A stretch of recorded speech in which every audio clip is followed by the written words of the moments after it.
الحمدللہ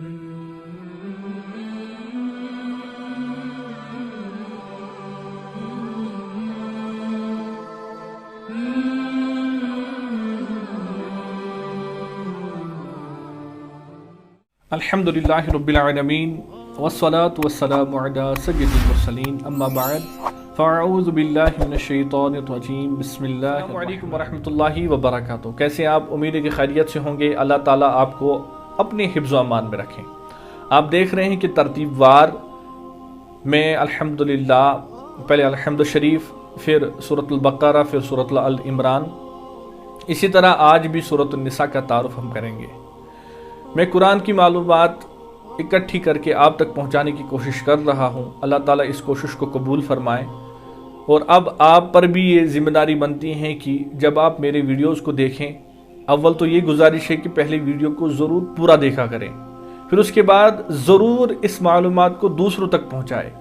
اس سے یہ ہوگا کہ قرآن کی معلومات آپ کے ذریعے، پہلے میرے ذریعے آپ تک پہنچے گی اور آپ کے ذریعے دوسروں تک پہنچے گی۔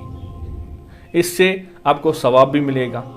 اللہ تعالیٰ ہم کو نیکیاں کرنے کی توفیق۔ اسی طرح آج ہم سورۃ النساء کا تعارف سنیں گے۔ پہلے ہم سنیں گے سورۃ النساء کہاں پر نازل ہوئی۔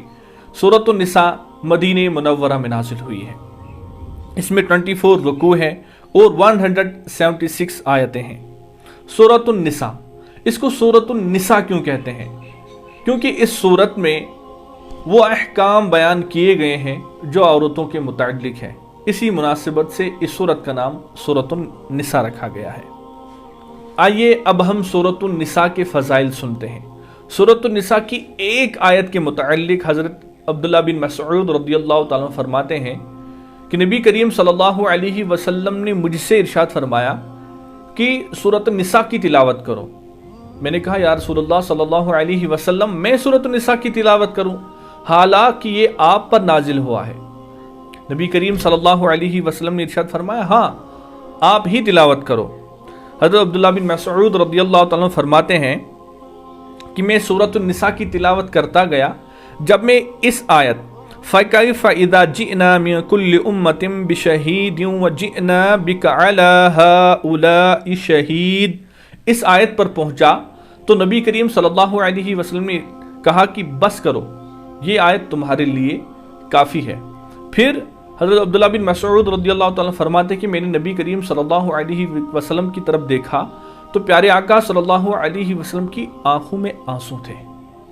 اب پیارے آقا صلی اللہ علیہ وسلم اس آیت پر رو رہے ہیں، ان کی آنکھوں میں آنسو ہے، تو سورۃ النساء کی اس آیت کی کتنی فضیلت ہوگی، یہ اسی بات سے ہم اندازہ لگا سکتے ہیں۔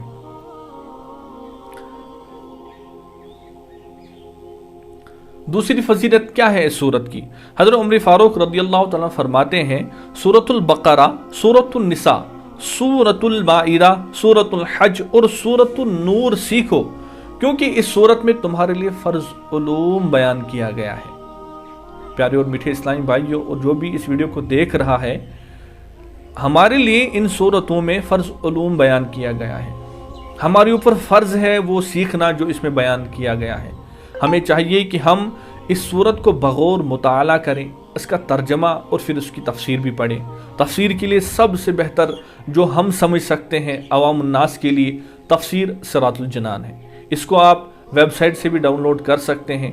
صراط الجنان آپ پلے اسٹور میں جائیں گے تو وہاں پر آپ صراط الجنان لکھیں گے تو ڈاؤن لوڈ کیجئے اور پڑھ لیجئے، آسان ہے ہمارے لیے۔ تیسری فضیلت کیا ہے؟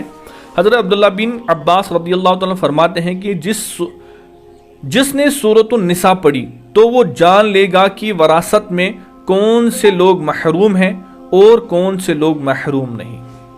حضرت عمر فاروق رضی اللہ تعالیٰ فرماتے ہیں کہ جس نے سورۃ البقرہ، سورۃ آل عمران اور سورۃ النساء پڑھی تو وہ اللہ تعالیٰ کی بارگاہ میں حکمت والے لوگوں میں لکھ دیے جاتے ہیں۔ اگر آپ چاہتے ہیں کہ میں بھی اللہ تعالیٰ کی بارگاہ میں حکمت والے لوگوں میں لکھ دیا جاؤں تو ہمیں کیا چاہیے؟ ہم سورۃ النساء، سورۃ آل عمران اور سورۃ البقرہ کی تلاوت کریں۔ آئیے اب ہم اس سورت کے مضامین سنتے ہیں۔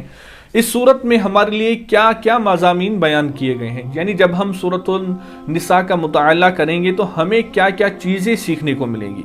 इस सूरत का मरकज़ी मजमून ये है कि इस सूरत में यतीम बच्चों और औरतों के हुकूक, यतीम बच्चों और औरतों के हुकूक और इसके मुतालिक अहकाम बयान किए गए हैं। जैसा कि यतीम बच्चे जब नाबालिग हो क्या उन्हें माल उनके सुपुर्द कर देना चाहिए, और जब वो बड़े हो जाए, बालिग हो जाए, जब वो शादी के लायक हो तो उन्हें उस वक्त माल देना चाहिए या फिर नाबालिग की उम्र में माल देना चाहिए, ये इसमें बयान किया गया है।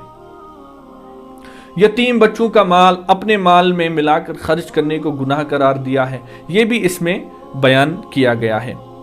यतीमों का माल नाहक खाने पर वईद बयान की गई है कि जो यतीमों का माल खर्च करता है, जो यतीमों का माल नाहक हड़प लेता है, खा लेता है, तो उसके लिए क्या वईद है इसमें, वो भी बयान किया गया है। ठीक है। मीरास के माल में औरतों के बाकायदा हिस्से मुकर्रर किए गए हैं।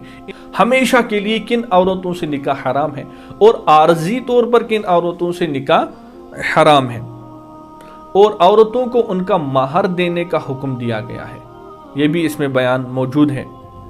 इसके अलावा वालिदैन, रिश्तेदारों, यतीमों, मिस्कीनों, करीबी और दूर के रिश्तेदारों और लोंडियों और गुलामों के साथ हुस्न सलूक करने का भी हमें इसमें हुक्म दिया गया है। मीरास के अहकाम तफसील के साथ जिक्र किए गए हैं, और इसमें यह भी बयान किया गया है कि किन किन लोगों की तौबा कबूल नहीं होती और किन किन लोगों की तौबा कबूल होती है। जब इस सूरत का हम बगौर मुताला करेंगे तब हमें पता चलेगा कि किसकी तौबा कबूल होती है और उसकी तौबा कबूल नहीं होती। जब हम इसका मुताला ही नहीं करेंगे, जब हम इसको पढ़ेंगे ही नहीं, तो कैसे पता चलेगा कि हम किन लोगों में से हैं।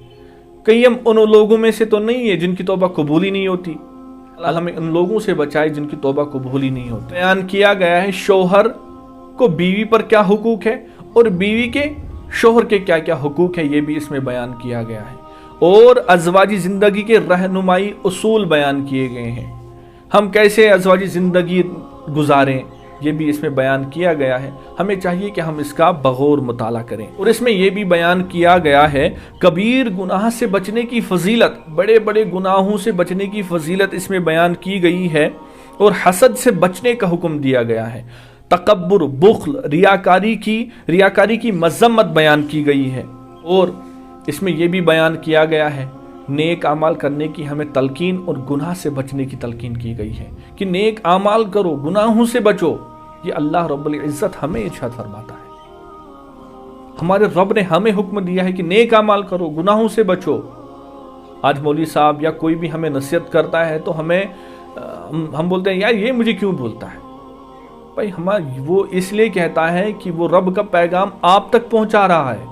वो कहता है कि रब ने कहा है कि गुनाहों से बचो और नेक अमाल करो। नेक अमाल कुरान शरीफ में आप जब सूरत निसा पढ़ेंगे तब हमें पता चलेगा कि ये रब ने हमें कहा है। ये मौलवी साहब या किसी बुजुर्ग के अपने कलाम नहीं होते। वो कुरान की ही नसीहत आप तक पहुंचाने की कोशिश करता है। वो कहता है कि गुनाहों से बचो, नेक अमाल करो, क्योंकि मेरे रब का ये हुक्म है। जब भी हम इस सूरत का मुताला करेंगे तभी हमें पता चलेगा कि मेरे रब ने इस कुरान के ज़रिए, इस सूरतुन निसा के ज़रिए मुझे किस किस चीज़ का हुक्म दिया है और किस किस चीज़ से मुझे रोका है, तभी तो मुझे पता चलेगा। अल्लाह ताला हमें कुरान पाक पर अमल करने की तौफीक अता फरमाए। अल्लाह ताला हमें इल्म दीन सीखने की तौफीक अता फरमाए। और प्यारे और मीठे इस्लामी भाइयों, आपसे गुजारिश है कि इस वीडियो को ज़रूर शेयर करें, इसको दूसरों तक पहुँचाएँ ताकि आपको भी फ़ायदा हो और मुझे भी फ़ायदा हो। अल्लाह ताला हमें इसी तरह अच्छी बात करने की तौफीक अता फरमाए और अच्छी बातों पर अमल करने की तौफीक अता फरमाए। आइंदा वीडियो के लिए ज़रूर मेरे चैनल को सब्सक्राइब करें। अगर आप यूट्यूब पर देख रहे हैं तो सब्सक्राइब करें, और अगर आप फेसबुक पर देख रहे हैं तो लाइक और फॉलो ज़रूर कीजिए और ज़रूर शेयर कीजिए। अस्सलामु अलैकुम व रहमतुल्लाहि व बरकातहू।